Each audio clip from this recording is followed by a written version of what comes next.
9월 8일 주일입니다. 9월의 두 번째 주일 하나님께 영광 돌리고 큰 은혜가 있으시기를 바랍니다. 오늘 말씀 산책은 민수기 5장 6절로 8절까지를 읽겠습니다. 이스라엘 자손에게 이르라. 남자나 여자나 사람들이 범하는 죄를 범하여 여호와께 거역함으로 죄를 지으면 그 지은 죄를 자복하고 그 죄값을 온전히 갚되 5분의 1을 더하여 그가 죄를 지었던 그 사람에게 돌려줄 것이요. 만일 죄값을 받을 만한 친척이 없으면 그 죄값을 여호와께 드려 제사장에게로 돌릴 것이니 이는 그를 위하여 속죄할 속죄의 숫 양과 함께 돌릴 것이니라. 아멘. 여러분, 우리들은 다 사회에 소속되어 살고 있습니다. 그런데 그 사회가 불안정하고 대단히 혼란스럽다면 살아가기가 어렵겠죠. 그래서 사회의 안전이라고 하는 건 대단히 중요한 것입니다. 그렇다면 안전한 사회는 어떤 사회일까요? 사람들끼리 서로 눈치를 보는 사회는 그다지 안전하다고 말할 수가 없습니다. 사람만을 상대로 하는 사회, 이거는 불안한 것이죠. 사람 눈만 피하면 얼마든지 나쁜 짓을 할 수 있다고 생각하기 때문입니다. 이런 면에서 이스라엘 백성들에게 주신 하나님의 말씀은 아주 독특합니다. 그 사회생활을 할 때 사람들끼리 하는 게 아니고 거기 하나님께서 계시다는 겁니다. 그래서 A라는 사람이 B라는 사람에게 어떤 죄를 지으면 B라는 사람에게 지은 죄로 끝나는 게 아니고 하나님께 지은 죄가 되는 겁니다. 그래서 이 A가 B에게 어떤 손실을 끼쳤을 때는 두 사람 사이의 문제를 해결해야 되니까 그 피해 금액의 5분의 1을 더해서 갚아주라고 하셔요. 근데 만약에 이 B가 그걸 받을 만한 상황에 있지 않거나 또 그 받을 가족들도 없으면은 그 사람의 문제가 이제 끝난 게 아니고 이 A는 하나님께 그걸 드려야 된다는 겁니다. 이렇게 해서 하나님께서 개입하셔서 그 사회를 지키도록 하신 것을 볼 수 있는 거죠. 8절 앞부분에 보면 만일 죄값을 받을 만한 친척이 없으면 그 죄값을 여호와께 드려 제사장에게로 돌릴 것이니 라고 하셨어요. 사람에게 지은 죄가 하나님에게로 이어져서 결국 하나님이 개입하신다는 것을 알 수 있습니다. 여러분, 어렸을 때 부모님이 안 계시면 형과 동생이 치열하게 싸우다가 더 큰 문제가 오겠죠. 그런데 부모님이 계시면 싸우다가도 부모님이 이놈 하면은 멈춥니다. 그리고 또 두 사람은 싸울 때도 부모님이 뭐라고 하실까? 이걸 염두에 두기 때문에 정도를 넘어가지 아니하고 어떤 선에서 그칠 수가 있는 거죠. 부모님이 계시다는 것이 그 가정의 안전을 지켜주는 겁니다. 우리 사회도 그래요. 하나님을 모시고 사는 사회는 하나님께서 울타리가 되시고 어떤 경계선이 되시고 하나님께서 그들 속에 간섭하신다는 것이 안전책이 되는 건데 하나님께서 안 계신 사회, 사람들끼리 자기 욕망에 따라 사는 사회를 만들면 그 사회는 무법지대가 되고 말 것입니다. 그저 자기 욕망에 따라서 마구 살아가게 되겠죠.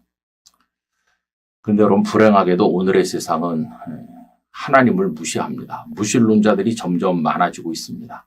전 세계적으로 무신론자들이 많아진다는 것은 자기 마음대로 하고 싶어하는 사람들이 늘어난다는 뜻이고 하나님을 두려워하지도 않고 하나님을 인식하지도 않으니까 그냥 자기 생각대로 하다 보니까 힘없는 사람들은 억울한 일을 많이 당하기도 하고 힘 있는 사람들은 자기가 악을 행한다는 사실을 깨닫지도 못하게 되는 거죠.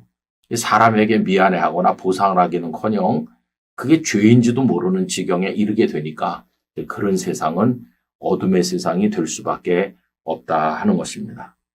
여러분, 가정도 그렇고 우리 사회도 그렇고 하나님께서 같이 계시고 하나님께서 모든 일의 기준이 되시고 우리 삶에 개입하신다는 것을 인식하는 것은 대단히 중요한 것입니다.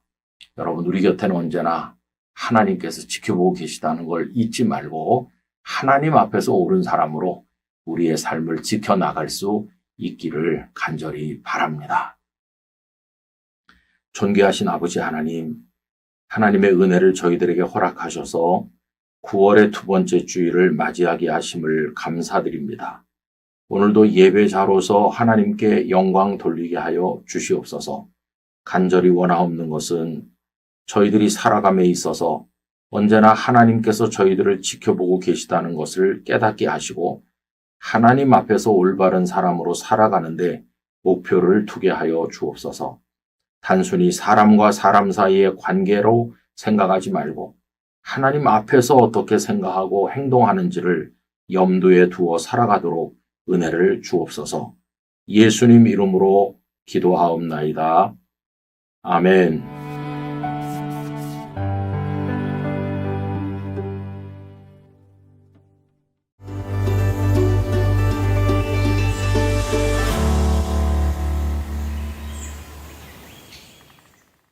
9월 9일 월요일입니다. 이번 한 주간에도 주님 안에서 행복하시기를 바랍니다. 오늘 말씀 산책은 민수기 6장이고 그 중에서 2절로 4절까지를 읽도록 하겠습니다. 이스라엘 자손에게 전하여 그들에게 이르라. 남자나 여자가 특별한 서원, 곧 나실인의 서원을 하고 자기 몸을 구별하여 여호와께 드리려고 하면 포도주와 독주를 멀리하며 포도주로 된 초나 독주로 된 초를 마시지 말며 포도즙도 마시지 말며 생포도나 건포도도 먹지 말지니 자기 몸을 구별하는 모든 날 동안에는 포도나무 소사는 씨나 껍질이라도 먹지 말지며. 아멘. 이스라엘 백성들에게 포도나무는 축복의 상징이었습니다. 그래서 포도나무 아래 앉는다. 이건 축복과 평안을 의미하는 것이었습니다. 미가서 4장 4절에 보면 각 사람이 자기 포도나무 아래와 자기 무화과 나무 아래에 앉을 것이라. 그들을 두렵게 할 자가 없으리니 이는 만군의 여호와의 입이 이같이 말씀하셨음이라. 이런 내용의 말씀이 있어요. 포도나무 아래, 무화과 나무 아래 앉는다는 것은 그 땅에 전쟁이 없고 풍요롭게 잘 지내는 의미죠. 특별히 가장 좋은 땅에 포도나무를 심었거든요. 이렇게 포도가 축복의 상징이었는데 오늘 말씀 속에서는 포도에서 난 건 절대 먹지 말라는 겁니다. 건포도도 또 생포도도 먹지 말고 또 포도주도 마시지 말고 포도씨도 먹지 말고 껍질도 먹지 말고 아예 포도하고는 끊어라, 이런 식으로 말씀하시는 내용이 나와요. 가장 소중한 것이 포도나무인데 왜 이렇게까지 말씀하셨나? 거기는 이유가 있는 거죠. 하나님 앞에 자신을 나실인으로 드리기로 서약한 사람은 그렇게 하라는 겁니다. 이 나실인이라는 것은 한정된 기간 동안 혹은 평생 하나님 저를 하나님께 바치겠습니다. 이렇게 스스로 자신을 구별한 사람을 나실인이라고 합니다. 이 사람은 자신이 하나님 앞에 드려졌다고 하는 걸 고백하는 차원에서 이제 포도, 또 포도로 만든 어떤 것을 멸리하는 거죠. 가장 소중한 것을 끊음을 통해서 하나님을 우선으로 한다는 자신의 마음을 고백하는 거라고 할 수 있습니다. 내가 하나님께 저를 온전히 드리기 위해서 가장 좋아하던 것마저 제가 끊었습니다. 이런 결단의 표현인 것이죠. 전에도 말씀드린 것처럼 제가 아는 이용삼 권사님이라고 하는 분은 평생 동안 마음을 바쳤던 수석 취미 생활을 다 끊고 주님의 복음 전하는 일에 헌신했고요. 잡지라든지 신문이라든지 이런 걸 보는 걸 다 끊으시고 눈을 아껴서 하나님의 말씀을 읽다가 천국 가겠다, 이렇게 하셨어요. 즐기던 것을 끊음으로써 하나님을 향한 자신의 결단을 표현하고 권사님께서는 그렇게 살다가 하늘나라에 가신 것을 알게 됩니다. 여러분, 우리는 늘 하나님 사랑합니다 이렇게 말하는데 네가 나를 사랑하는 증거를 내보여라. 그러면 뭐 보여드려야 될 거 아니겠어요? 하나님을 사랑하는 증거를 보이려면 끊을 것 끊고 하나님보다 더 사랑하는 것이 없어야 되고 하나님 최우선으로 해서 살고 있다는 것을 보여드려야만 되는 거죠. 여러분, 우리도 우리 자신을 구별해서 하나님께 나실인으로 드리기를 원합니다. 이 세상에 좋은 것도 많고 우리의 마음을 끌어당기는 것도 많지만 그 모든 것들을 다 끊고 하나님 우선으로 살아갈 때 하나님께서 기뻐하실 것이라고 믿습니다. 우린 그런 면에서 정말 구체적인 결단이 있는 하나님 사랑을 실천하고 있는지 한번 생각해 보면 좋겠습니다. 기도하겠습니다. 아버지 하나님, 나실인들이 포도와 포도로 만든 그 모든 것을 끊음으로써 하나님께 자신을 거룩하게 구별하여 드린 고백을 했던 것처럼 저희들도 하나님을 최우선으로 사랑하고 저희를 드리는 표현으로 저희들이 좋아하고 따르던 것을 끊어낼 수 있는 결단을 가지게 하여 주옵소서. 세상도 사랑하고 하나님도 사랑할 수 없으니 하나님 우선으로 판단할 수 있는 마음을 저희에게 허락하여 주셔서 하나님만 높이게 하여 주시고 이번 한 주간에도 하나님과 동행하는 아름답고 귀한 삶이 있게 하여 주시옵소서. 주 예수님의 이름으로 기도드리옵나이다. 아멘.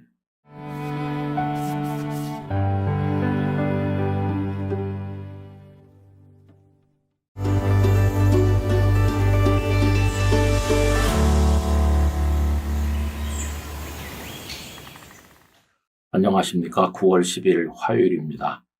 오늘도 주님 안에서 행복하시기 바랍니다.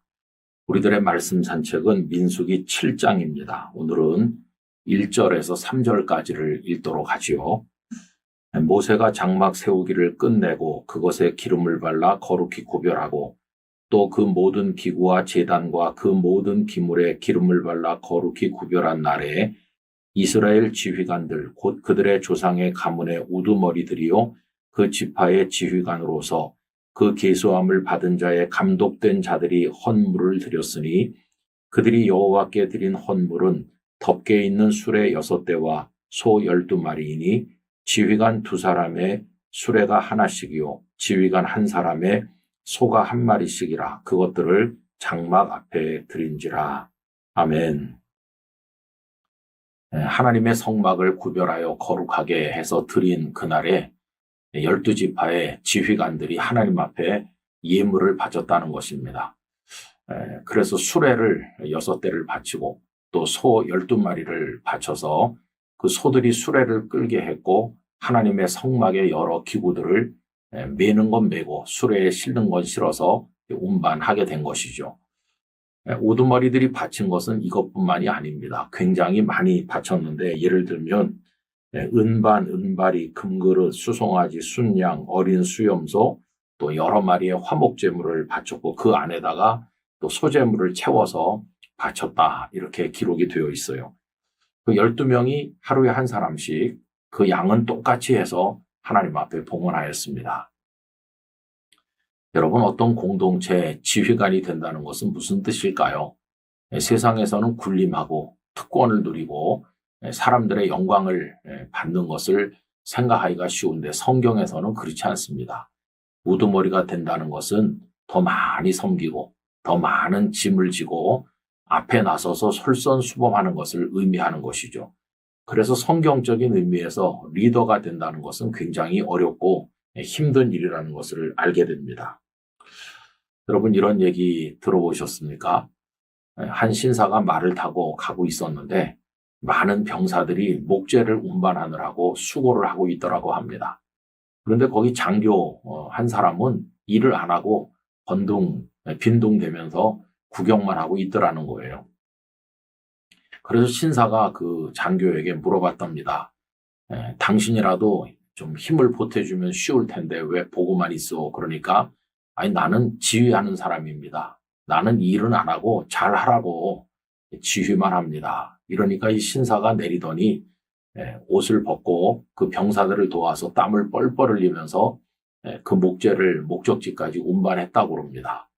그러면서 땀을 닦고 다시 말에 올라타면서 다음에도 목재를 운반할 일이 있으면 총사령관을 부르시오라고 하면서 사라졌다고 하는데 그때서야 이 남아있는 사람들이 그가 조지 워싱턴이라는 것을 알게 되었다고 합니다. 여러분, 조지 워싱턴은 최고 지휘관이지만 자신의 몸을 아끼지 아니하고 병사들을 도와서 함께 땀을 흘린 것인데 그 다른 지휘관은 빈둥대고 있었던 것이죠. 리더답지 못하다는 것을 알게 됩니다. 목회하면서 그런 부담도 많이 느꼈어요. 목사님부터 하지 않는데, 목사부터 기도하지 않고, 목사부터 헌신하지 않는데, 이렇게 생각할까봐 그게 늘 부담되더라고요. 그래서 예물을 바쳐도 먼저 바쳐야 되고, 뭘 해도 또 목사가 자리를 지켜야 되고, 그런 게 이제 어렵다는 것을 많이 느꼈어요. 여러분들이 대한민국 사회에서도 사회 지도층 인사들이 먼저 솔선수범하고 무거운 짐을 먼저 지는 그런 모습을 가지면 좋겠습니다. 우리 영락교회뿐만 아니라 교회들도 그렇죠. 장로님, 권사님, 안수집사님 이런 분들이 앞장서고 하나님 앞에 정성껏 봉헌하고 그리고 짐을 질 때 그 교회가 일사불란하게 앞으로 나갈 수가 있는 것입니다. 우리 자녀들이 자라서 지휘관이 되고 리더가 되기를 우리 다 바라잖아요. 근데 거기에는 책임도 따른다는 것을 우리 자녀들에게 인식시켜주는 부모가 돼야만 될 것입니다. 주님은 우리의 리더이신데 십자가를 먼저 지지 않으셨습니까? 그걸 생각하면서 우리도 앞에 서는 사람의 책임을 마음에 생각하며 잘 섬기기를 간절히 소망합니다. 아버지 하나님, 중요한 일을 맡는 사람, 앞에 서는 사람, 또 지휘관의 입장에 있는 사람은 누구보다 먼저 헌신하고 수고해야 된다는 사실을 깨닫게 됩니다. 이스라엘의 12지파의 지휘관들이 무거운 짐을 미리 지고 하나님 앞에 봉헌한 것을 보면서 저희들도 그 책임의식을 가지도록 도와주옵소서.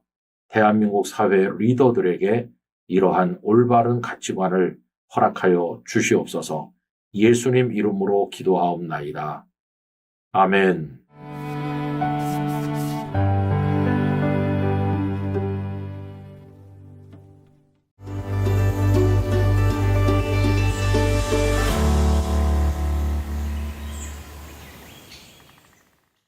여러분 안녕하십니까? 9월 11일 수요일입니다.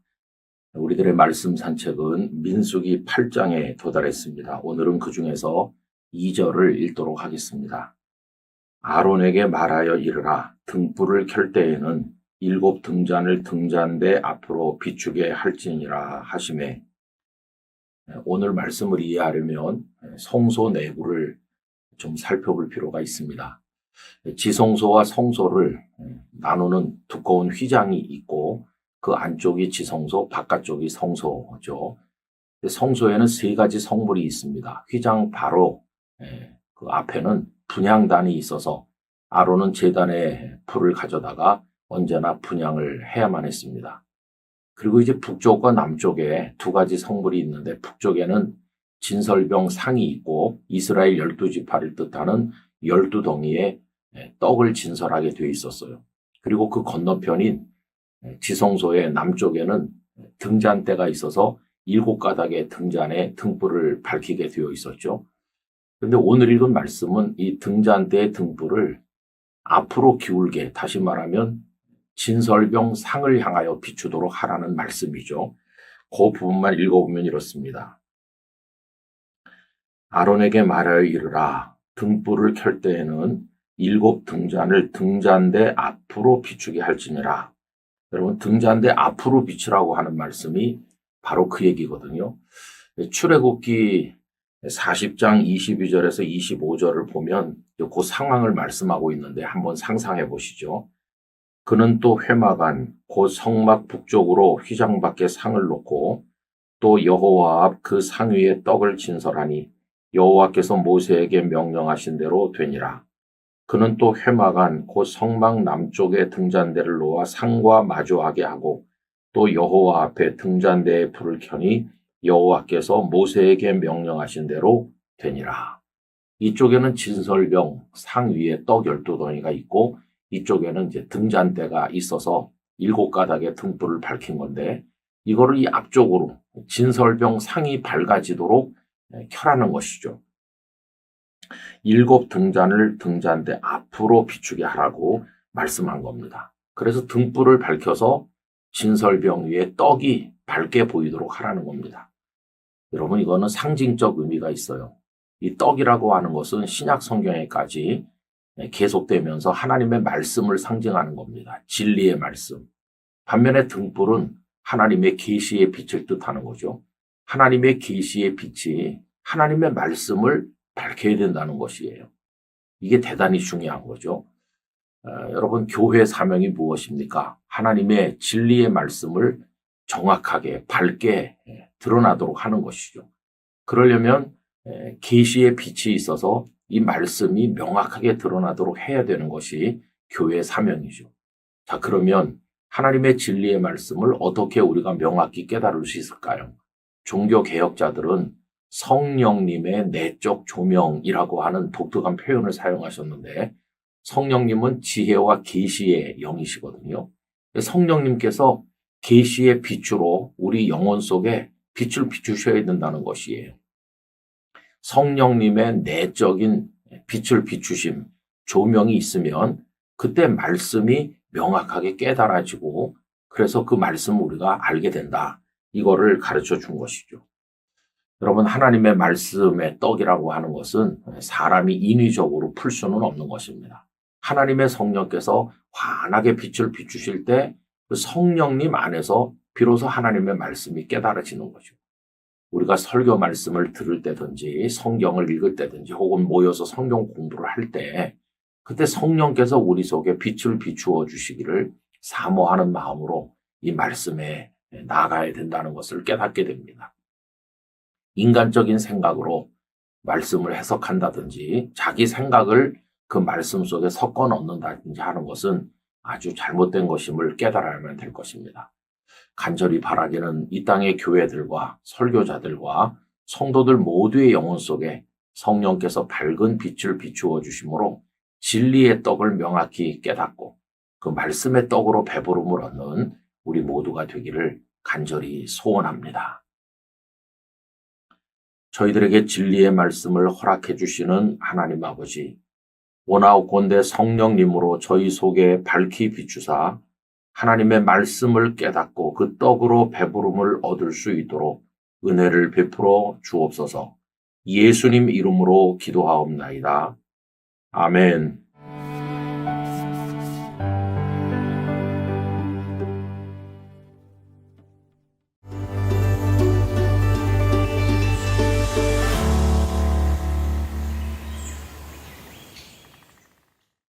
여러분 잘 지내고 계십니까? 9월 12일 목요일이 되었습니다.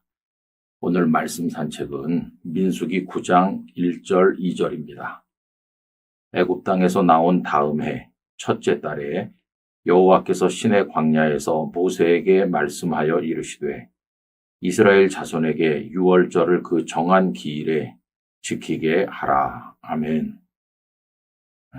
사랑해서 결혼한 부부가 결혼 1주년을 잇는 일은 아마 거의 없을 것입니다.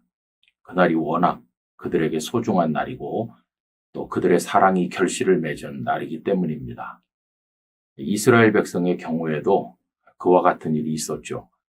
하나님의 놀라우신 은혜를 받아서 430년 동안 살던 애굽 땅에서 벗어난 출애굽의 바로 그 밤입니다. 하나님께서 놀라운 능력과 사랑으로 그들을 애굽에서 건져주셨어요. 그러니 그 감격의 구원을 받고 애굽 땅을 떠났던 그날을 어떻게 잊을 수가 있겠습니까? 하나님께서는 그날을 유월절로 지키게 하셨죠. 그래서 결혼 1주년이 다가오게 되면은 상대방을 기쁘게 하기 위해서 깜짝 이벤트를 준비하는 부부들처럼 이스라엘 백성들도 유월절을 몇 달 전부터 생각하면서 정성껏 준비해서 지켜야 되지 않겠습니까? 그래서 하나님께서는 그들이 그렇게 하는 것을 기대해도 좋으셨을 것 같은데 오늘 말씀해 보면 모세에게 유월절이 다가오고 있으니 지켜라 이렇게 말씀하셨어요. 그게 첫 번째 유월절입니다. 출애굽하고 나서 바로 그 다음에 말하자면 첫 번째 유월절을 맞이하는 건데 하나님께서 굳이 말씀하지 않아도 그들이 알아서 잘 준비해서 지키지 않았겠습니까? 설마 그걸 잊어버리겠습니까? 그냥 지켜보셔도 될 것 같았어요. 근데 하나님께서는 참 이상하게 모세에게 미리 말씀하면서 유월절이 다가오고 있으니 지켜라 이렇게 하신 거예요. 말씀하지 않으셔도 잘 준비해서 지킬 것 같은데 왜 하나님은 미리 짚어서 말씀을 하셨을까요? 그것은 하나님께서 우리가 어떤 존재인지를 알기 때문이십니다. 여러분, 우리는 대단히 신실해 보이고 또 성의가 있어 보이지만 금방 망각하는 존재라는 걸 하나님은 알고 계신 거예요. 결혼한 부부도 마찬가지입니다. 결혼 1주년에는 깜짝 이벤트를 하면서 상대방을 위해서 굉장한 준비를 하지만 몇 년 지나고 아이가 태어나고 또 생활에 힘들고 지치다 보면 그날이 결혼 기념일인지조차 망각하고 지나가는 사람들이 생기는 것처럼 이스라엘 백성들도 하나님의 은혜를 망각하게 될 것을 하나님께서는 다 내다보고 계셨던 것입니다. 하나님의 우려가 현실이 되었죠. 그들이 가나안에 들어가서 먹고 마시고 사느라고 하나님께서 자신들을 얼마나 사랑하셨는지 까맣게 잊었어요. 나중에는 아예 유월절을 지키지도 않았어요. 흐트러진 그들의 마음은 우상에게 향했고 하나님 앞에 신실하지 못했습니다. 그래서 하나님께서는 인생들의 이런 문제를 아시기 때문에 아예 처음부터 지켜라 이렇게 챙겨서 말씀을 하신 거예요. 저는 이 사실로부터 우리가 승리하는 신앙생활을 하는데 대단히 중요한 원리를 하나 깨닫습니다. 그것은 당연히 잘할 것 같은 것을 계속 반복적으로 확인하고 또 확인해야 된다는 것입니다. 주일에 예배하는 거 당연한 거지만 확인해야 됩니다. 주일이 다가오고 있어. 정성껏 예배를 드려야 돼. 하나님의 말씀 다 아는 것 같아요. 그래도 반복적으로 또 읽고 또 묵상하면서 우리 자신을 말씀 위에 세우는 훈련이 지속적으로 필요하다는 것을 깨닫게 됩니다. 우린 잠시라도 그냥 놔두면 망각하는 존재고 흐트러지는 존재이기 때문에 우리를 영적으로 깨어있도록 만들기 위해서는 이런 과정이 계속 필요하다는 사실을 알게 되는 것이죠. 하나님께 직분을 받을 때 처음 가졌던 그 서원하던 때 그 마음도 자꾸 되새김질 해봐야 됩니다. 그러면서 우리 자신을 채찍질하고 하나님 앞에 절대로 은혜를 망각하는 존재가 되지 않도록 하는 것이 정말로 중요한 것입니다. 이렇게 하는 동안에 하나님께 가까이 가는 것이고 하나님께 해야 될 마땅한 일들을 하게 되는 것이고 우리는 하나님께 충실한 그리스도인으로 살아갈 수 있게 될 것입니다. 거룩하신 아버지 하나님, 백성들이 당연히 잊지 않고 지킬 것을 생각할 수 있는 상황에서도 하나님께서는 유월절을 지키라고 확인해서 말씀하셨습니다. 저희들은 하나님의 은혜를 망각하는 존재입니다. 미리부터 확인하고 다짐하고 또 반복적으로 훈련하지 않으면 언제 잊게 될지 모르는 어리석은 존재입니다. 하나님의 은혜를 기억하는 일, 말씀을 묵상하는 일, 하나님의 뜻을 따라 살아가는 일에 반복과 훈련과 다짐이 이어지게 하여 주시옵소서. 추호도 흐트러짐이 없이 하나님 앞에서 본분을 다하는 저희가 되게 하여 주시옵소서. 예수님 이름으로 기도하옵나이다. 아멘.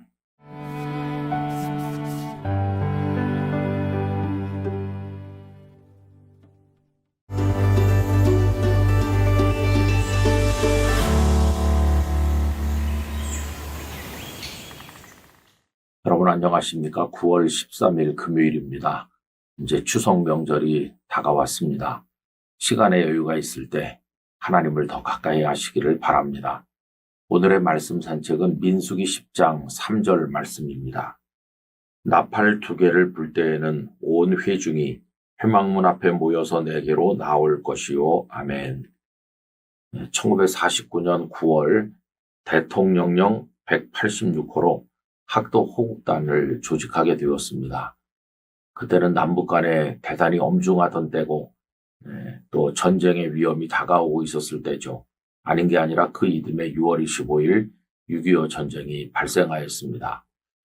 학도 호국단은 중학교 이상으로 모든 학생들을 군사 조직화한 것이었습니다. 그랬다가 5.16 군사혁명 이후에 해체가 되었죠. 그런데 1975년 베트남이 공산화되는 충격적인 일이 일어나던 그해 학도호국단이 다시 조직이 되어서 한동안 운영되었습니다. 그때 고등학생이던 저는 제가 다니던 학교의 연대장으로 선정이 되어서 학도호국단을 이끌게 되었는데 그때는 학생회장을 연대장이라는 군사조직으로 불렀습니다. 그리고 그해 여의도 광장에서 서울시 고등학교 학도호국단 발대식이 있었는데 제가 앞에 나가서 그 많은 학생들을 지휘하기도 하였습니다. 제가 방위 출신이라는 걸 성도님들은 다 아실 텐데요. 그때 저는 군대에서 경험하지 못했던 그런 것들을 그 학도호흡단을 통해서 경험하였습니다. 여의도 광장에서 열병과 분열을 하는데 명령 한마디에 학생들이 앞으로 가기도 하고 멈추기도 하는 일사불란한 그 모습을 지금도 기억하고 있습니다. 군대가 그런 거죠. 만약에 명이 떨어졌는데도 그 자리에 서 있거나 반대 방향으로 간다면 전쟁을 치를 수가 없을 거 아니겠습니까? 온 그 군인들이 다 한 명령 하나에 일사불란하게 움직여야 되는 것이죠. 그런데 여러분 지금은 어떤가요? 지금은 좀 그 반대인 것 같습니다. 사사시대 때 모든 백성들이 각자 자기 소견에 옳은 대로 행동했다고 하는 말씀이 있는데요. 그것처럼 지금은 다 제각각입니다. 그래서 정치적인 입장도 다르고 또 경제생활의 방식도 다르고 가정생활 모든 영역에서 다 제멋대로 하기 때문에 온 회중이 함께한다. 전체가 일사불란하게 움직인다.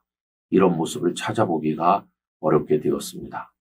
오늘 읽은 민수기 10장 앞에 보면 하나님께서는 나팔을 만들게 하십니다. 그리고 나팔을 불게 하시는데 하나를 불 때, 둘을 불 때, 또 그 나팔을 부는 방식이 어떤가에 따라서 백성들에게 신호가 전달되는 거죠. 그래서 다 모여라, 혹은 또 흩어져라, 혹은 전쟁을 하러 나간다 등등 여러 가지 신호를 거기 담아서 나팔을 불게 하였습니다. 오늘 읽은 말씀에도 보면 나팔을 불면 온 회중이 함께 회막문 앞에 모여라. 여기 온 회중이라는 말이 나오잖아요. 어떤 사람은 오고 어떤 사람은 안 오고 그런 게 아니라 쫙 모이는 거죠. 일사불란하게. 여러분 이게 광야를 통과하기 위한 이스라엘 백성들의 방식이었던 것을 우리가 알고 있습니다. 언젠가 연세 높으신 어른께서 이런 말씀을 하시더라고요. 그 목사님, 당신이 목회하던 몇십 년 전에는 성도들이 잘 협력했다고 기도합시다 그러면 거의 대부분의 성도가 예배당에 모여 기도했고 전도하러 나갑시다 그럼 다 같이 나갔다고. 근데 당신이 은퇴하고 시간이 많이 지났는데 요즘에 보면은 기도하자고 그래도 일부만 오고 뭐 이것저것 하자고 그래도 안 하는 사람도 많고 참 앞으로 걱정이야. 이런 말씀을 하시는 것을 들었습니다. 요즘에는 어떤 교회 목표나 목회 정책에 대해서 다 제각기 얘기를 합니다. 당회에서 결정했다거나 장로님들 또 어떤 목사님들 이렇게 마음을 모았다거나 그런데 별로 관심이 없어요. 그냥 다 각자 이제 하는 거죠. 그래서 전열이 많이 흐트러진 면이 있습니다. 여러분 사단과의 싸움은 치열한 영적 전쟁이죠. 그래서 우리 교회가 하나로 마음을 모으는 거, 그래서 온 성도가 함께하는 이런 모습은 영적 전쟁에서 승리하기 위해서 정말로 중요하다는 것을 알 수 있어요. 그래서 저는 오늘 말씀에 온 회중이 회막문 앞에 모여드는 그 모습을 연상하면서 우리 영락교회를 비롯해 이 땅의 모든 교회들이 하나님의 뜻을 늘 생각하며 다 같이 마음을 하나로 하여 모여서 기도하고 복음을 위해 헌신하는 좀 그런 단결된 모습을 볼 수 있었으면 하는 마음이 간절한 것입니다. 여러분 마음을 좀 모읍시다. 그리고 우리의 몸도 좀 일으켜서 참여할 때 참여하고 함께 행동하며 또 헌신할 때 같이 헌신하면서 하나님 나라를 위해서 함께 전진하게 되기를 간절히 기원합니다. 존귀하신 아버지 하나님, 나팔 소리에 온 회중이 회막문 앞에 다 같이 모이는 것처럼 저희들이 하나님의 뜻을 따라 우리 주님의 나팔 소리에 따라서 주님의 십자가 군병으로 하나 되어 움직이고 순종할 수 있도록 도와주심으로 치열한 영적 전쟁터에서 사단의 권세를 깨뜨리고 승리하게 하여 주옵소서. 예수님 이름으로 기도하옵나이다. 아멘.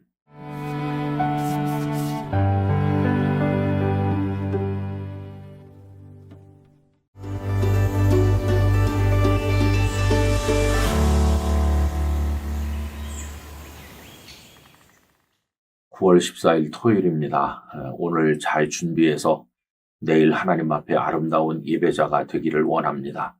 명절 연휴라고 하지만 예배하는 일을 결코 소홀히 하지 않는 우리 모두가 되어야 되겠습니다. 혹시 출타하신 분들께서는 가까운 지역교회에 나가셔서 하나님 앞에 예배할 수 있기를 바랍니다. 오늘 같이 나눌 말씀 산책 민수기 11장 31절입니다. 바람이 여호와에게서 나와 바다에서부터 메추라기를 몰아 진영 곁 이쪽 저쪽 곧 진영 사방으로 각기 하루길 되는 지면의 2규빗쯤에 내리게 한지라. 아멘. 이스라엘 백성들이 지나던 광야는 참 고단한 곳이었고요. 부족함이 많은 곳이었습니다. 그래도 광야를 통과해야 가나안에 갈 수 있었기 때문에 어쩔 수 없이 그 모든 걸 감내하면서 광야를 지나야만 했습니다. 그런데 견디다 못한 백성들은 하나님을 원망하게 되고 모세에게 와서 항의하게 되는 거죠. 이러다가 다베라라는 곳에 왔을 때 진영 끝에 하나님의 진노의 불이 붙게 되었는데 그래서 그곳을 다베라, 불이 붙었다, 불이 사른다 이런 뜻으로 이야기하게 되었습니다. 자, 이렇게 원망하는 못된 습성이 생겨나면서부터 여러 가지 문제가 발생하게 되는데 어느 날 이스라엘에 섞여 살던 무리들이 먹을 것을 가지고 하나님을 원망했습니다. 이스라엘이 출애굽할 때 이스라엘 백성이 아닌 일부 사람들도 섞여서 같이 나왔는데 그들이 불평하기를 애굽에 있을 때는 고기를 먹지 않았느냐, 신선한 이런저런 야채를 먹지 않았느냐, 그런데 여기는 만나밖에는 먹는 게 없다 이러면서 원망했습니다. 여러분, 원망이라고 하는 병은 전염성이 강해서 이스라엘 백성들도 함께 하나님을 원망하게 된 것이죠. 이러다 보니까 화가 난 것은 모세였습니다. 모세도 하나님을 원망했어요. 하나님, 내가 이 사람들 때문에 왜 고통받아야 되나요? 내가 이 사람들을 낳았습니까? 이러면서 모세까지도 하나님 앞에 투정하게 된 것이죠. 그때 하나님께서는 모세에게 내가 70명의 장로를 세워주겠다. 그들이 너의 짐을 같이 나눠지고 너에게 힘이 될 거라고 하시면서 하나님의 영으로 그들에게 역사하셨습니다. 11장 17절을 읽어드리죠. 내가 강림하여 거기서 너와 말하고 네게 임한 영을 그들에게도 임하게 하리니 그들이 너와 함께 백성의 짐을 담당하고 너 혼자 담당하지 아니하리라. 그래서 70명이 다 같이 모세와 함께 하나님의 영으로 충만하게 되고 모세를 돕는 사람이 되었습니다. 근데 여러분, 여기서 착각하면 안 되는 게 있어요. 그게 뭐냐 하면은 이 사람들이 모세를 돕는다고 해서 해결한 게 있느냐 하면 아무것도 해결한 게 없습니다. 여러분, 지금 문제가 된 게 뭡니까? 만나 외에는 먹을 게 없다. 고기가 먹고 싶다는 게 문제 아니었어요? 그러면 이 70명의 사람들이 어디서 고기를 가져왔나요? 아닙니다. 이들은 생선 한 마리도 가져오지 못했습니다. 메추라기를 하나님께서 가져오신 거죠. 그래서 하나님께서 바람을 불게 하셔서 저 바다에서부터 메추라기를 몰아오셔서 이렇게 내리게 하시니까 백성들이 그걸 먹은 겁니다. 이 70명은 모세를 도우라고 세워주신 사람들이긴 하지만은 이들은 메추라기 한 마리도 가져오지 못했어요. 실제로 그 문제를 해결해 주신 분은 하나님이세요. 그러면 70명이 무슨 필요가 있나? 이 사람들이 아무것도 하지 못했는데 무슨 필요가 있나 하는 생각을 하잖아요. 그들이 할 수 있는 일은 모세 곁에 서 있는 것뿐이었어요. 원망하는 백성 편에 서지 않고 하나님의 종인 모세 편에 서 있기만 해도 그게 모세를 돕는 일이고 모세의 짐을 지는 일이 된 것이죠. 여러분, 저는 여기서 교회 섬김의 원리를 배웁니다.